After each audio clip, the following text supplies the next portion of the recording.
The industrialist who wore a dhoti and gave India iconic fashion brands vertical bar, the untold story of Kasturbhai Lalbhai. It was night. Silence had settled outside an old mill in Ahmedabad. The sound of machines had stopped, but the heartbeat of history was still trapped within the walls of that building. They say that on this very land, a decision was taken that changed the direction of India's fashion industry. A man who wore a simple dhoti all his life, yet gave the country iconic brands like Flying Machine and Ruf and Tuf. The question is, how did a man who lived such a simple life become India's textile powerhouse? And why is his name not taken as often as Tata or Birla, even though his contributions are just as deep? When we talk about old industrialists in India, names like Tata, Birla, Bajaj and Ambani usually come to mind. But on the soil of Gujarat, another industrial dynasty rose. Without noise, without glamour. That strengthened the economic foundation of the country. That name was Kasturbhai Lalbhai. Kasturbhai Lalbhai was born in 1894 in Ahmedabad, into a respected Jain family. His father, Lalbhai Dalpat, was already active in the textile business. In 1897, he had established the Saraspur Manufacturing Company. At that time, India was under British rule and the textile industry was dominated by Manchester. Raw cotton was sent from India and finished cloth returned at high prices. In such times, starting manufacturing in India itself was a revolution. Kasturbhai took responsibility for the business at a young age. In 1912, when his father passed away, he was only 18 years old. A teenager on whose shoulders rested the future of thousands of workers and the entire business. But this was the turning point from where the making of a visionary leader began. The 1920 and 1930 were turbulent decades for India. On one side, the freedom movement was at its peak. On the other side, British policies were crushing Indian industry. At that time, Mahatma Gandhi gave the call for the Swadeshi movement. Foreign clothes were being burned. The nation wanted to stand on its own feet. In the midst of this national sentiment, Arvind Mills was established in 1931. Arvind Mills was not just a textile company. It was an idea. A declaration that India would not remain just a supplier of raw material, but would build its own brands, create its own market. In the beginning, the company focused on fine fabrics and premium cotton textiles. Within a few years, the name Arvind became synonymous with quality. Kasturbhai's vision was not limited to business profit. He dreamed of making the industry self-reliant. At that time, the textile industry depended on imported dyes and chemicals. During World War II, imports almost stopped. This was the crisis he turned into opportunity. In 1947, Untold Products Limited was established. India's first integrated dye and chemical plant. This reduced foreign dependence and gave new strength to the textile industry. That was an era when industrialists were seen not just as businessmen, but as nation builders. Kasturbhai did not just build industries, he also contributed to education and research. He played a major role in establishing the Ahmedabad Education Society. His support and vision were also connected to institutions like IIM Ahmedabad and PRL. He believed that without education, industry could not be sustainable. Time moved on. Arvind Mills gradually adopted global standards. The 1980s became a turning point for the Indian fashion industry. Jeans culture was beginning in India. The influence of Western fashion was growing. At that time, Arvind took a bold step.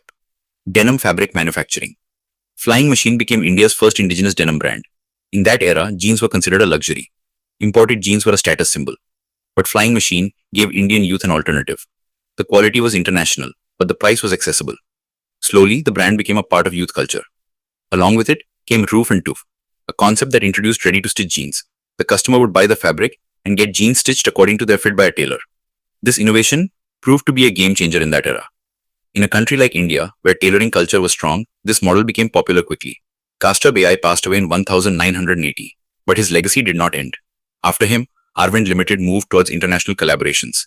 The Indian management of global brands like Arrow, US Polo Association, Tommy Hilfiger, Calvin Klein, Lee, and Wrangler came under Arvind. This was not just a licensing deal, it was proof of global trust. Today, Arvind Limited is active not only in textiles, but also in engineering, real estate, and environmental solutions. Arvind Fashion Limited is a listed company on the stock market, with a market cap in thousands of crores. This is the same company whose foundation was laid by an industrialist who wore a simple dhoti. Kasturbhai's greatest quality was simplicity. He always wore traditional dhoti kurta. Even at big industrial conferences, his attire never changed. He believed that the size of a business is not decided by clothes, but by vision. In today's corporate culture, where crores are spent on branding and appearance, his life gives a different message. His leadership style was not authoritative, but participative. He would sit with workers and talk to them. He turned labor relations into a strength. Perhaps that is why industrial unrest was rarely seen in his mills. History is witness that many industrial houses flourished during the British era but could not sustain after independence. Kasturbhai's model was different. He emphasized long-term planning. Instead of short-term profit, he prioritized sustainable growth. Today, when we see India as a textile export hub, Arvind's contribution cannot be ignored. India is now among the top denim fabric producers in the world, and this journey began with that decision in the 1980. But the question remains, why is his name not as widely discussed as Tata or Birla? Perhaps because he never highlighted himself. He built foundations, not headlines. He chose substance, not showmanship. Kasturbhai Lalbhai was not just an industrialist. He was a symbol of an era when business and nation building were not separate. He showed that simplicity and success can walk together, that even while wearing a dhoti, global brands can be built. Today, when a young person wears flying machine jeans or buys an Arrow shirt in a mall, perhaps they do not even realize that the roots of this brand story lie in the Swadeshi movement of 1931. That same old mill in Ahmedabad still stands. The machines have changed, the market has changed, fashion has changed.